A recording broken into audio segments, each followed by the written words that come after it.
All it is a fancy word that means you deny Christ's humanity, making the cross of none effect, as the Old Testament prophesies declare that Christ would be both God and man. The Old Testament prophets clearly declare that Christ will be both God. The God part is called Christ. Got it? The man part is called Jesus. That's why you see sometimes in the book titles of Jesus called Christ Jesus. And then sometimes you see it written this way, Jesus Christ. Now what does that mean? Christ simply means the anointed. That's what Christ means. The demons told you what that meant. The anointed of God, or the visible part of the invisible God. This Christ right here, what did he have? He had flesh. Wait a minute, I thought no flesh can get into heaven. No, that's not what the Bible teaches. Isn't that what it says in 1 Corinthians 15? No, that's not what it says. It says no natural flesh and bones or blood. No natural flesh and bloods. Don't leave out the and. There's no comma. Listen, folks. The way it's written, it says this. Let me finish this and I'll go to it and show it to you. Okay. This Christ has flesh and bones. That's what he had, friends. He always had flesh and bones. There was never a time, friends, that God did not possess the body of the anointed one called Christ. God always had flesh and bone. I thought God was a spirit. No. Listen. God is a spirit who lives inside of a body. Don't stop with God is spirit. God is a spirit who lives inside of a body. How do I know that? Because the spirit is invisible.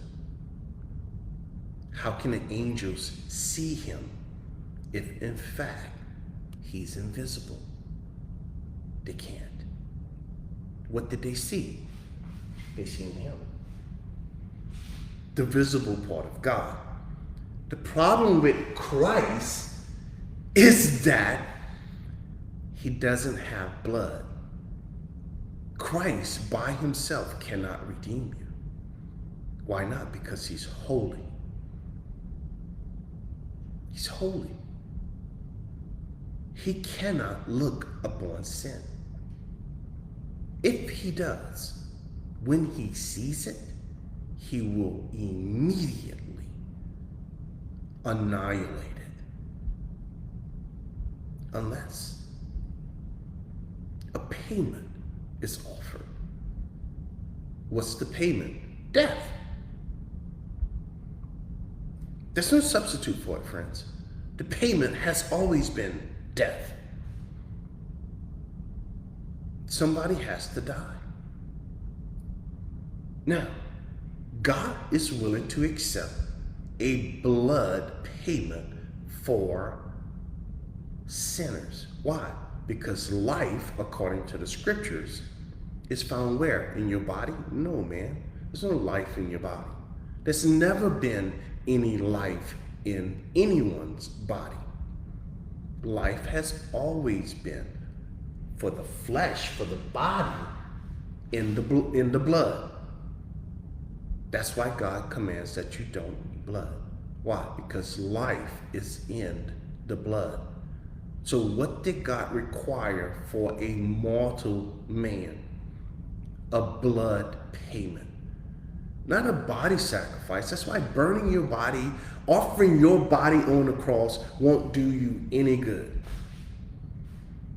Sacrificing your body for God in any way, in some kind of penance to God, kneeling and walking on your knees for 10 hours in a day.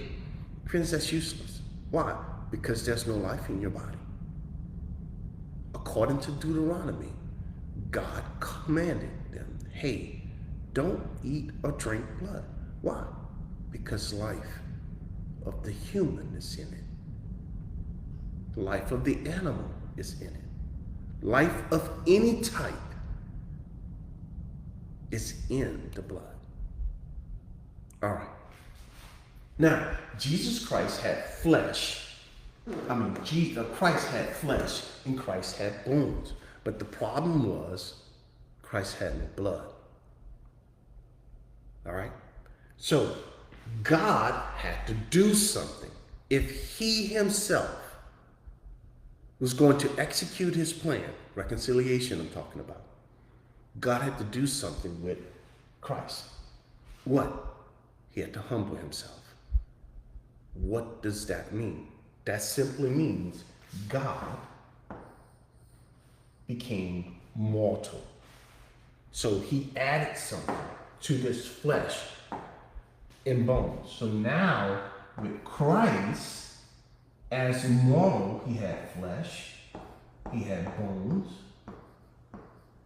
and now he adds the one component required for a full payment of sins.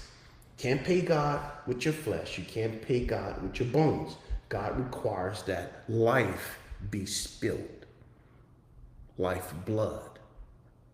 All right? So we're getting that from the scriptures. Go look it up, friends. I don't have time to go there today. But it clearly says in the Old Testament that life is found in the blood of a mortal. Your body is junk, friends. It's a chunk of dirt. It means absolutely nothing. It's just so that you and I can physically see and interact with each other. That's all it is. All right. So that was the problem. Gnosticism said that God did not come in the flesh. Folks, that is absolute blasphemy. Now let's go look at it. Okay? I want to show you this. We're going to go to 1 Timothy chapter 3. And watch what God says about himself